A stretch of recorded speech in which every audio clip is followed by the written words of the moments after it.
Beri Weiss says All she of wants us- to use her new perch at CBS News to redraw the lines of what falls in the 40 yards of acceptable debate in American and political and cultural life. She says the aim is to sideline voices like Hasan Piker, Tucker Carlson, Nick Fuentes, and elevate charismatic figures such as Alan Dershowitz and Dana Loesch to reflect where the vast majority of Americans actually are. Now, obviously, I think this is funny for a couple different reasons. One of the reasons why it's funny is because this is Beri Weiss saying the quiet part out loud.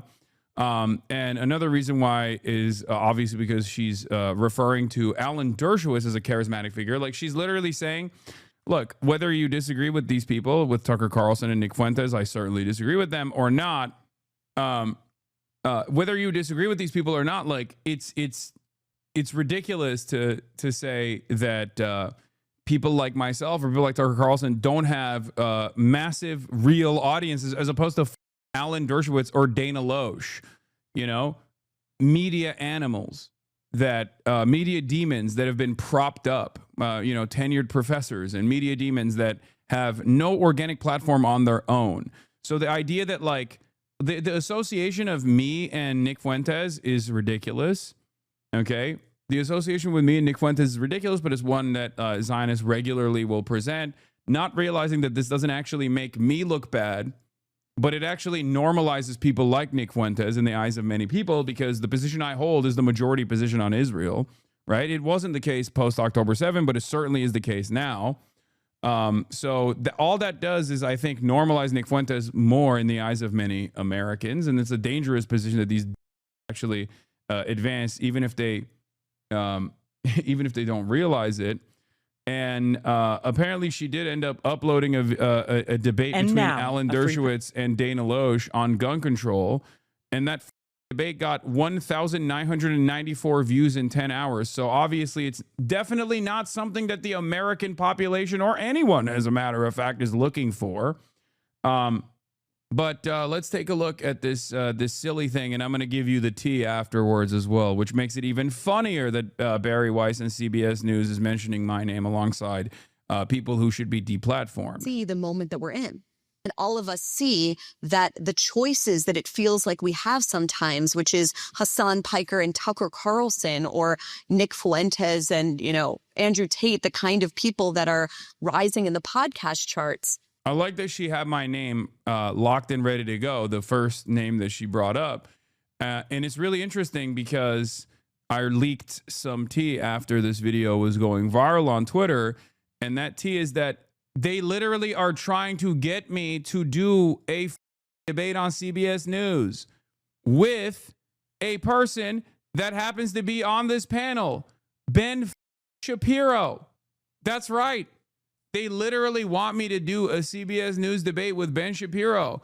And I said I would do it as long as it was about Israel-Palestine. And they want to do it over capitalism. And I was like, that's boring, So it's so funny that she's like saying this. It's so funny that she's talking with Ben Shapiro on that panel. And she's literally on the sidelines trying to set up a debate between me and Ben Shapiro. So what happened? You're like, oh, we need to sideline people like Hasan Piker at CBS News while, in private, she's trying to set up a debate. So what happened? I said, what makes this funnier is that her outlet CBS News is currently trying to set up a debate with me. Yeah. Also, her bestie, Olivia Reingold, wanted to profile you. I know. So which one is it? Am I supposed to be a dangerous extremist voice that needs to be deplatformed, or am I actually a person with a fairly large audience that you want to actually bring over to CBS News, bring eyeballs over to CBS News? Interesting. Yes, but that'll be on the 30-yard line, so it's fine. Just do the debate and pivot to Palestine. I mean, there's no way to like control the debate like that. Those don't actually represent our values, and I don't think that they represent the values and the worldview of the vast majority of Americans. And so this is an opportunity to speak for the 75%, for the people that are on the center left and the center right that still believe in equality of opportunity, that still believe passionately in the American project, that still believe in all of the things that everyone in this room believes in, which is liberty and freedom and individual responsibility. And in the most basic level, the right to know what is actually going on in the world. Not the world as propagandists and ideologues imagine it to be, but what's actually going on in the world and in your community, so you can make decisions about where to send your kids to school, about where to live, and about how to vote. That used to just be normal.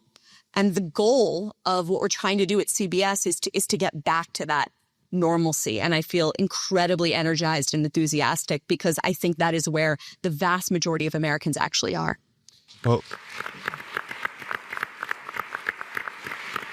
so that articulation of that set of goals to speak into the lives of the 75%, how are you going to do that?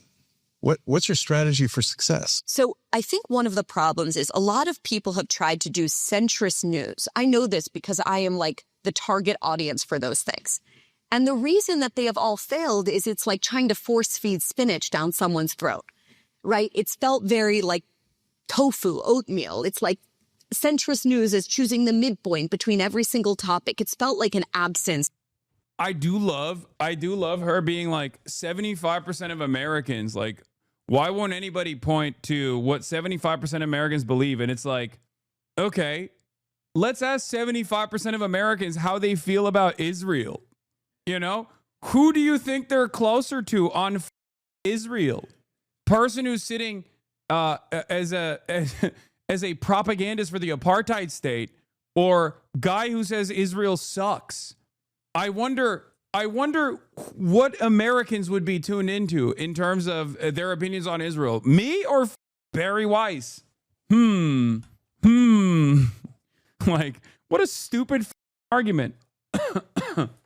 And I'm not even talking about the rest of the world. Obviously, the numbers get even worse if you go to the rest of the world. But like, even in America, even in the United States of America, who's closer to the average person's opinion when it comes to America's seemingly endless loyalty to the apartheid state of Israel? And it also doesn't make any sense because she goes, oh, it's broccoli. Centrist news is what 75% of the population demands, but it's also broccoli. It's also spinach. It's also boring. Okay, which one is it? Are people desperate for some centrism and some normalcy and some normal voices in media?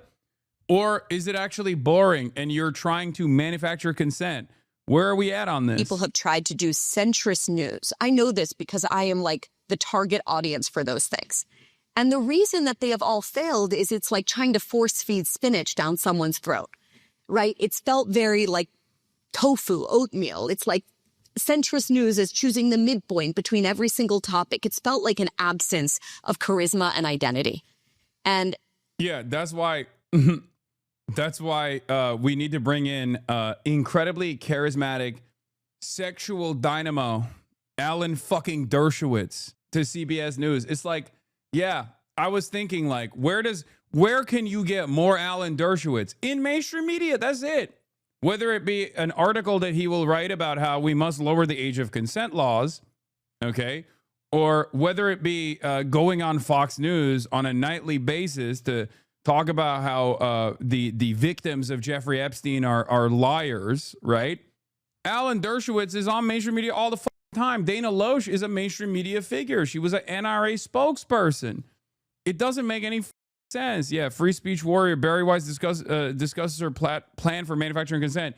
The funniest part about this, in my opinion, is that she is so objectively bad at her job that this is a failure, in my opinion.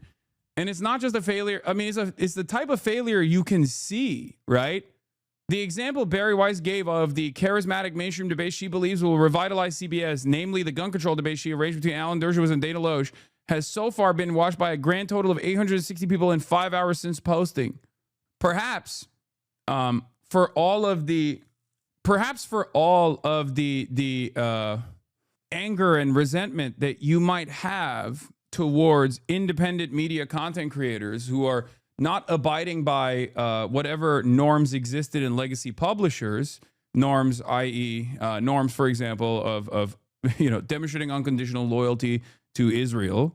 Okay, whether you like it or not, it is obvious that people on the independent side of things have to actually carve out their own audiences, and in an effort to do so, they have to be more entertaining. They have to be more charismatic than the people who get hundreds of thousands of dollars a year to sit on a CNN panel or to sit on a CBS panel or to sit on a Fox News panel. Okay? This is not an issue that you can solve with money. Jay Caspian Kang says, so basically she's going to cancel everyone she disagrees with and elevate Alan Dershowitz. Also, if you're going to redraw lines to square up more with what 75% of Americans believe, how are you going to cover aid to Israel, which is widely unpopular amongst that 75%?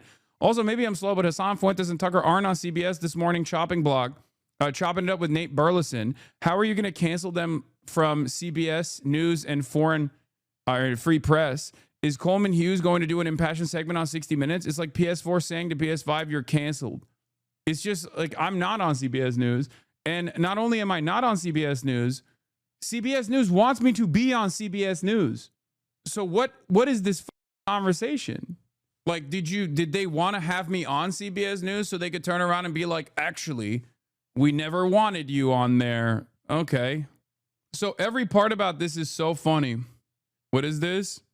Come on, man. What? Not prestige for much longer. Come on, man. It's still one of the OGs of American TV. So was CNN.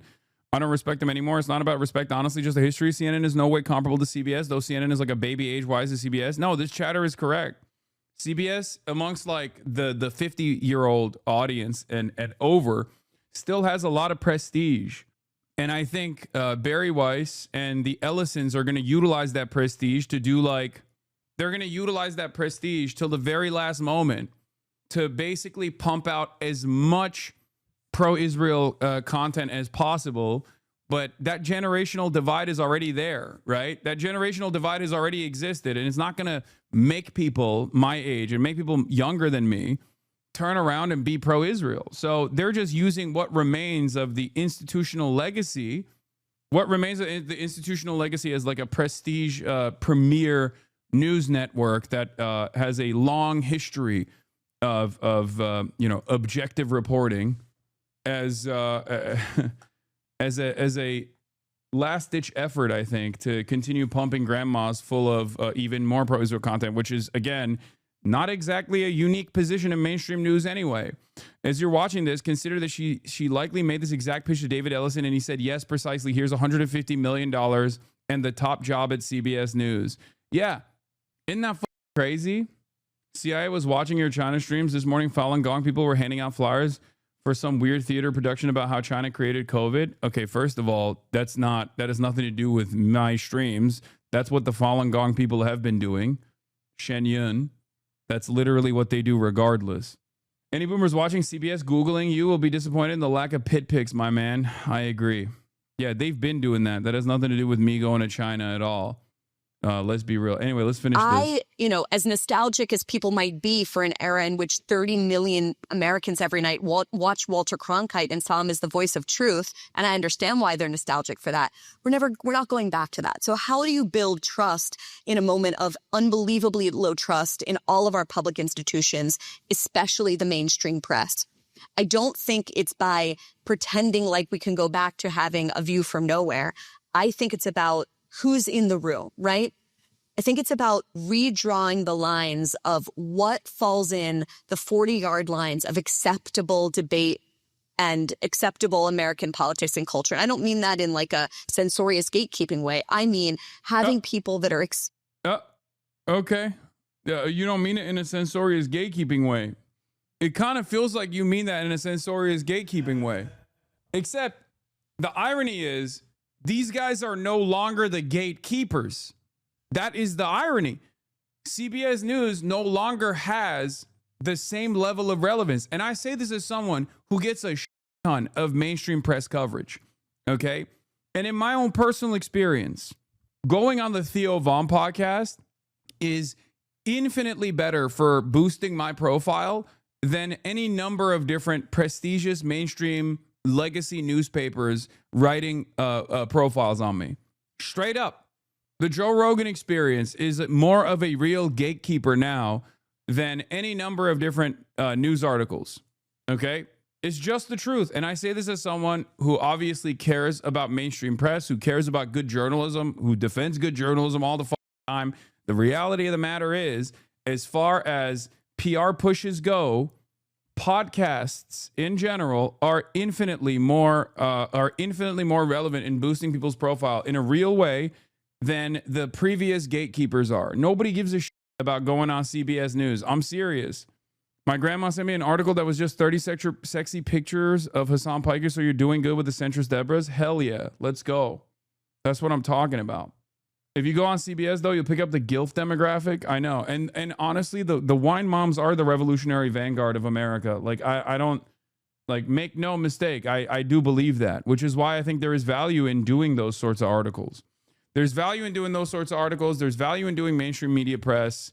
But overall, if we're looking at like the real gatekeepers, like it is no longer the Beri Weiss of the world. It is no longer the CBS News of the world. Okay. It's social media, and social media is such a vast space and so directly associated with these fundamental libertarian principles where all of these billionaires that want to change people's minds by controlling the algorithms still have a higher degree of priority on profit, that they will actually still let you say whatever the you have to say, as long as you are generating revenue for them, as long as you have eyeball retention on those social media platforms. And it's too big of a behemoth to control, at least as it stands currently. Now with AI, that might change, right? If they start processing their own content, and if they just keep pumping their own content, they can actually change and people's consciousness, right? And they can actively make people feel some type of way. Not only is the idea that Dershowitz and Loesch represent normal people hilariously wrong, the idea that Hasan, Tucker, and Fuentes don't represent normal people is hilariously wrong. Those guys are probably because millions of Americans like them and like what they have to say. Hasan is not the same as the other two. 100% agree on ideology and substance, but my point is that they're all organically popular figures. I'll hate Fuentes and Tucker until the day I die, but I can't deny that a lot of people really like them.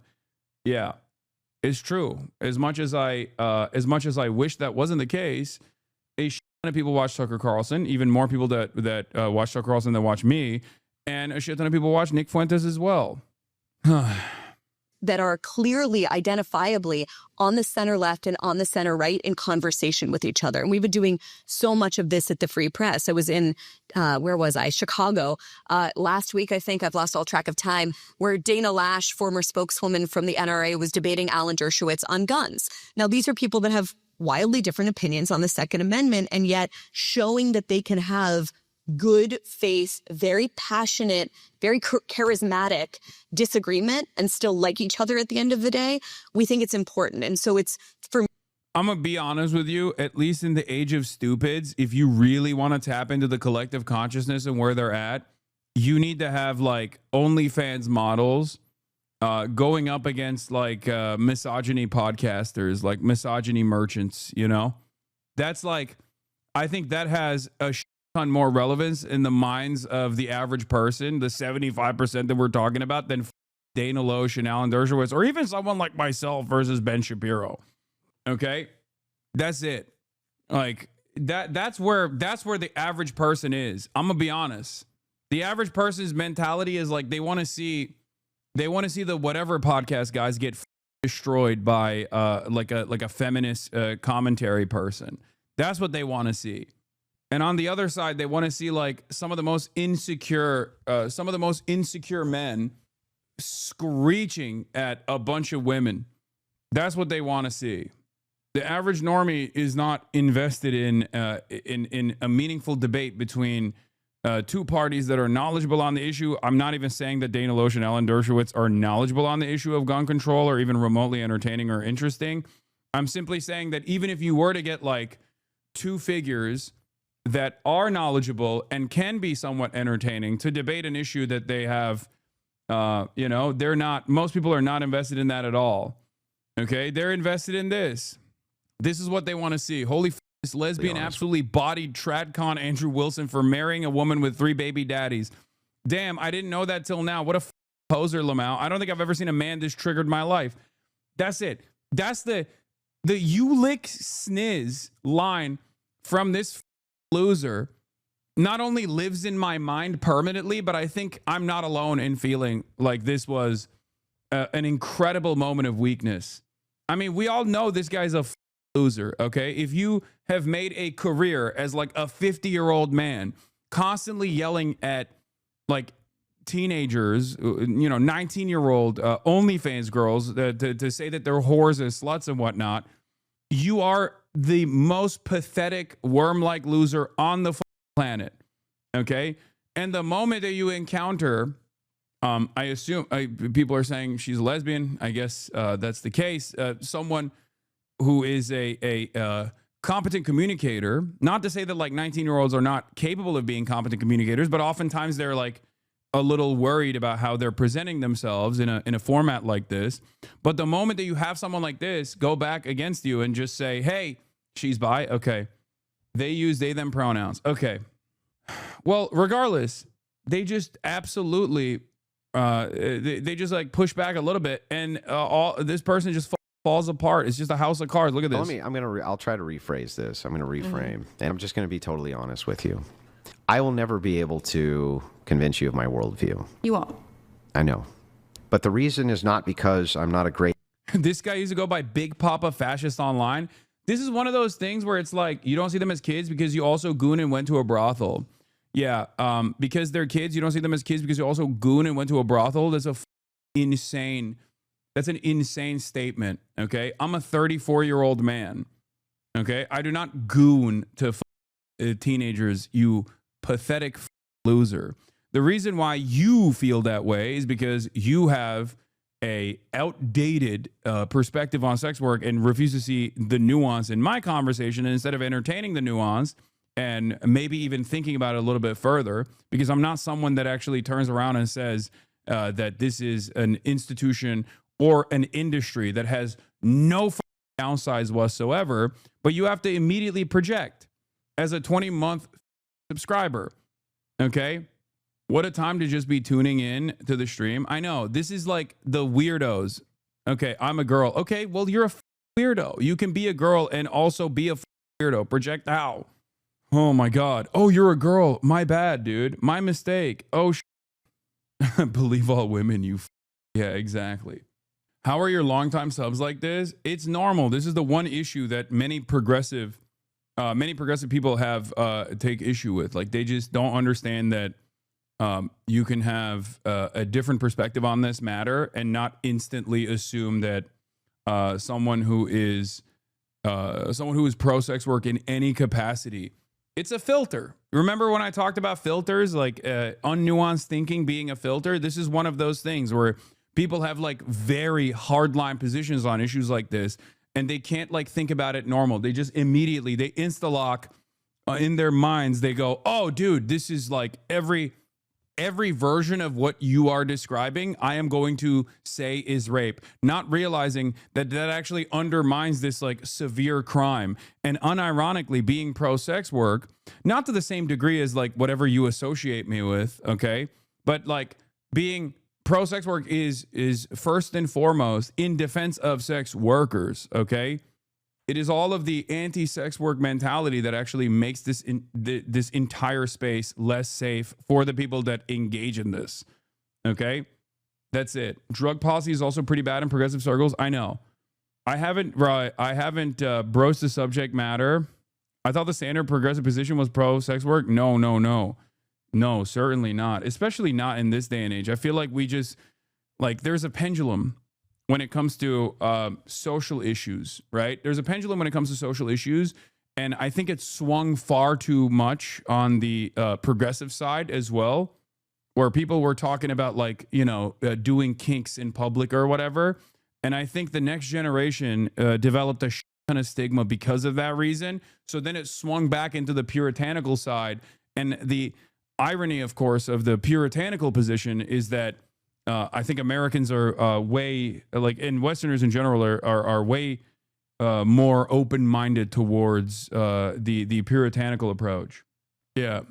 The porn brain swing. Exactly. And I think a lot of people don't realize that this actually erodes critical thinking in this kind of situation. And the more they're predisposed to the puritanical attitude on this or take a reactionary approach on this issue, the more they are open-minded to other reactionary positions as well, which is why like that pipeline will oftentimes extend from sex work to, in many instances, like people talking about how porn destroyed their brain and made them gay, or porn destroyed their brain and hypnotized them into being trans, or, or they take on more and more inherently reactionary or inherently misogynistic positions across the board. This isn't to say that like the industry is devoid of any sort of problems. Of course, there is like a ton of issues. There are a ton of issues in sex work, just like there's a ton of issues in every industry. And of course, the component of sex makes it even more severe. But people just automatically will turn around and be like, yeah, you want people to be sex trafficked, and that's what you're signing on. That's what you're signing off on, all this stuff. Ironically enough, that conversation being unnuanced is quite literally a big aspect of how, quite literally a major aspect as to how this industry gets less safe. It's not surprising that regressive culture affected some young people. Yes. I'll try to rephrase this. I'm going to reframe, and I'm just going to be totally honest with you. I will never be able to convince you of my worldview. You won't. I know. But the reason is not because I'm not a great orator, or I don't make good points, or I haven't said things which should be compelling to a person. But Charlie, I just think honestly you're too stupid to understand them. So Andrew, can I sell you on my worldview? Yes. Your wife has 3 baby daddies and has been married twice before. And you you lick sniz. Under your religion. You lick sniz. What does that You're mean? a dyke. Don't talk shit about my wife, you stupid bitch. Shut your mouth. You lick sniz. What an own. Kaya, place that over there. Yeah, that must have struck a nerve because he thinks he ulted, but it's pretty funny that his ult is that. Like, that's a devastatingly bad ult, in my opinion.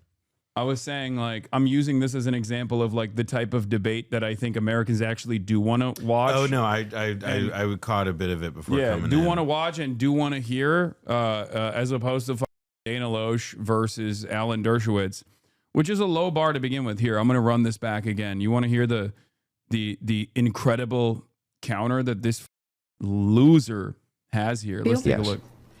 Your wife has 3 baby daddies and has been married twice before. And you you lick sniz.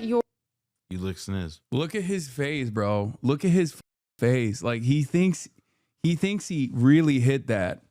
He thinks he really hit that hard. You lick sniz. What a loser this guy is. Jesus Christ. Or religion. You lick sniz. What does that You're mean? a dyke. Don't talk shit about my wife, you stupid bitch. Shut your mouth. Shut your stupid bitch mouth. Your wife with the 3 baby What did daddies? I just say? Dyke? Your wife with the 3 baby daddies? I'm sorry, Dyke. Is she morally inconsequential in comparison to your ditch licking?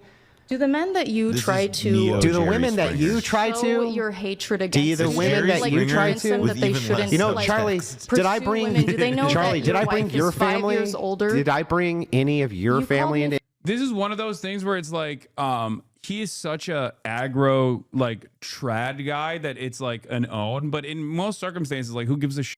Is that why he dresses like a magician? Yeah, of course. That's how you're supposed to do it. Okay. The more you dress like a magician, the more you dress like a libertarian magician, the cooler you are in this crowd, in this space. I mean, he looks like you like sniz. It's like the friend whose parents like never ever made him dress up for anything. Like goes to like your bar mitzvah and like that's like formal. Yeah, I'm Ezra Klein, and I think the Whatever Podcast is doing politics the right way. You like sniz. You like sniz. Oh, wow. It's awesome. This chatter keeps saying, y'all are, what is this? Y'all are literally porn brained. Lemfao. And then their big counter was, y'all are literally porn brained. Lemfao. This chat, by the way, lemao. And then their incredible counter is a Twitter meme. Left wing destroyed, honestly. Yeah. Thank you, chatter. You did it. You destroyed. Who is the magician? Is he like a comedian or something? I don't know what the. I think his previous username was Big Papa Fascist or something. Interesting. Yeah, Big Papa fascist. I did see that this has like a gazillion views. So I'm, Yeah, you know, and even the moderator, who's also another one of these losers, is, you know, even he liked that because he loves the controversy. I I guess. did like the cut to the react to him, like, oh, like, Yeah. But yeah, Charlie is a streamer as well. Enemy Charlie is their name. I'm sorry to point back. What is this? Oh, I'm not. to clarify, I'm sorry to disappoint, but I'm not a lesbian. I'm bisexual. I am also detransitioned 10-ish years ago, IDing as either female to male or as a trans mass lesbian. I just mentioned having an ex-girlfriend during my debate with Wilson, and I guess he latched onto that. Posting this because I don't want to steal lesbian thunder, Lamau, though to be fair, I feel like labels are dumb, and I've historically been so all over the place. It's nothing to me at this point. By the way, how is this unexpected for him? How does he not have a better comeback than that? Because he has a baby brain, and he's not exactly the most intelligent guy. Obviously, you can't be an intelligent person. He's a debate coach. Oh my God! What? Of like kids? I don't know. I saw another. They're not a fan of yours allegedly for your information, but I think they probably just haven't actually heard any of your real opinions, Lamau. I mean, I don't know. But my point is, these, like, in order to be a debate coach, they're like, I mean, all of this is a grift. Okay, all of this is a grift. The entire thing is just about yelling at women and getting a bunch of insecure young men, and perhaps even sadder than insecure young men, insecure older men who have the mentality of insecure young men to feel more secure about their position in society by trying to on women. It is all vulnerability. Okay, it all stems from vulnerability and a lack of confidence. There is a major crisis in confidence in young men and older men as well, and I think that is where a lot of these problems arise. Okay, most of these dudes have audiences of young men and older men that have that same insecurities that they've never actually worked on from their teenage years. And it causes them to be super vulnerable and seek out people that will tell them, like, no, you're not the problem. The problem is, like, women are bitches. And it's ironic because, like, the real reason why a lot of young men, and I would say virtually all young men at some point experience this, especially if they don't have, like, positive role models, will find themselves looking for answers, right? They find themselves looking for answers about, like, how to talk to women, for example, how to present yourself, how to carry yourself.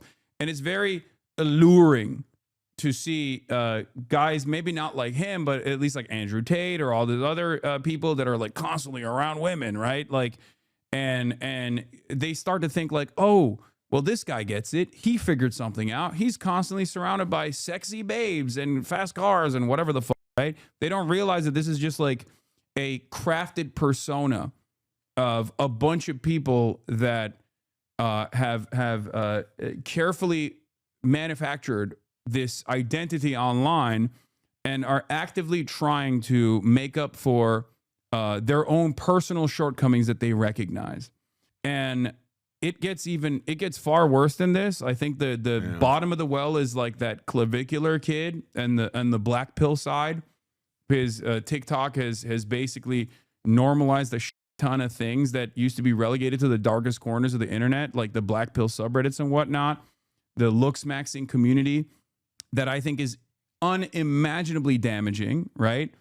But you know, the starting point for many younger men in general is just trying to understand, trying to navigate the treacherous waters of interpersonal communication and developing relationships with, women. And then they slowly but surely get preyed upon by people like this, who then tell them that the best, most successful thing to do, the best possible thing to do if you want to approach women is to just, like, on them non-stop. Okay? That's the way to do it. Just on them all the time. And call them bitches, and then they will want to be with you. Great, very successful. like you try convince them to that they shouldn't. You know, like, Charlie, pursue did I bring women? Do they know Charlie? that Did your I bring wife your is 5 family? years older? Did I bring any of your You family called me into fucking anything? stupid. Did I You say called anything me about fucking your stupid. family being stupid, Charlie? could. It's You could because go I'm for it. better than you, Charlie. No, it's because Yeah, everyone got that. Everyone got that from this interaction, from this brief interaction. you're embarrassed, and you know that the traditional values that you try to sell people Okay. on are. Let's You go are not through a it. traditional man. Chuck, let's go through it. You are not a traditional Let's man. go through it, Chuck. Tell me what I'm doing with. Look at his notepad. Hold on. Go back to that. He definitely has some, as somebody who does this in like lectures or whatever, he has some like crazy doodles going. I can't see from over Well, here. no, you got to play it because it's like Let's you go are not through a it. traditional man. I Chuck, definitely let's felt go it. through Yeah, it. You are yeah, not- Yeah. What Like, is that? Yeah, what is that? What are is these he? Is he doodles? just like? What are you doodling over Yeah, there? thank you. I knew I wasn't imagining things. What is he doing?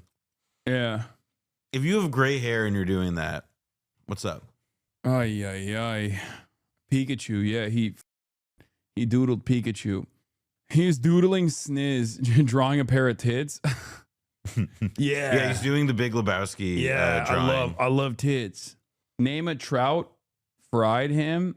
Yeah, at this point, he just gets like destroyed by anyone that is unafraid to speak on a podium like this. If they're like remotely confident, Well, any situation where he's like not able to like control like, the conversation. yeah, or like saw somebody in half, or I don't know, like pull a rabbit out of a hat. Parker get a job. Counter argument last time. What is this? Oh yeah, this was the other one that I saw as well. This was another viral moment, right? Like his inability to open a jar. God, this stuff is so pathetic too. Like it just doesn't. You know what's funny? This doesn't mean anything, but it means everything to these morons. Okay? That's what it is. Andrew Wilson not being able to open a jar after being a misogynistic pig and trying to make fun of Nema for not being able to open it is actually the funniest shit. Like, if he was just like a competent person or a confident person, then his inability to open that jar would not be as severe, right? Because he's the one who's placed a lot of value and a lot of emphasis on, one, not marrying a woman that has 3 different baby mamas, right? Like, that's the reason why it actually hits hard. That's the reason why it's hard. Normal people don't give a shit about that, right? And the same goes for not being able to open a pickle jar. Like, yeah, sometimes I'm a pretty brolic dude. Is sometimes you can't open a jar. It is what it is. You know what I mean? It's not that big of a deal. But he thinks it's the biggest deal. Uh-oh. Come on, you can do it. Put it Oh, right man. side up. Oh. You so can it do doesn't it. You spill got on you. this. All right, bro, I can't do it. Here. This is so I do this seems unpleasant. a little immature. No. Oh wow. For Hey, the guy $1,000. sent $1,000. Yeah, but it seems slightly immature. It's all. This is like- only it's wear a little- black. See, it shirts. is. I gotta grip it. Uh-oh, Andrew. If you can't open it either. Well, your hand greased the whole Oh time. my Oh, god. your hand greased it. Your hand greased it. Loser. God damn it, dude. I can't believe that there is like any audience for this shit. It blows my mind. I'm glad that there's like more people now dunking on these clowns. But for the longest time, they had this like tight-knit environment where they could basically control all of the discourse. So they would just like have women that they could belittle and yell over. Not to disparage the women that would go on this podcast in general. No, but I mean, I remember but, like, this. I definitely remember this as like a genre before. Like it felt like where it's like edits of like like some Sneeko style guy screaming at a woman like, "You do sex? Where you gonna talk to me about this when you are like you're a whore or whatever?" Like it's, it's pretty stupid. Yeah. Same guy who chirped at that girl when they went on there and apologized to you for going on. Yeah. Oh yeah. There's that one clip because they know I've often talked about how women shouldn't go on these podcasts. And I think there was a Hasan head that went on it and on the podcast, like apologized to me for going on it. And then he lost his mind. But yeah, Fine, let's here, watch high this. five. And then we'll see the Literally, rest of it. It's like, feel it. Isn't that greasy? It was like that already. Oh Oh, my my You God. know it wasn't. You greased the top. Use Oh your my shirt. I think Jesus, that's what Andrew. everyone If was you can't drawing. open the olive jar, you cannot Here, blame my while we're doing hand. the olive That guy jar. on If his you're so laptop strong, is you the should S open sticker. it. Yeah, I got to be able to grip it. Okay, we'll grip it. Let's It's go. literally slippery. Does anyone have that other clip of him Grab me a freaking Loser, out, dude. You stupid. freaking loser. out at the girl? Hate this. Oh, Man. so I can dry the top of it off. Oh my god. Yeah. Oh, I need to dry it. It's just like you also know the worst part is the top did become greasy because he made it greasy. Yeah, I know. He looks greasy. Yeah, but that's it. Like it's this attitude where it's like, oh, you're the greasy one. You're the girl. You're a greasy girl. Stupid girl. Yeah. He's not used to handling things that are wet. That's funny. Yeah.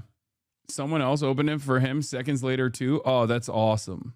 You can see him try to wipe his hands before he tries. He knows he's greasy.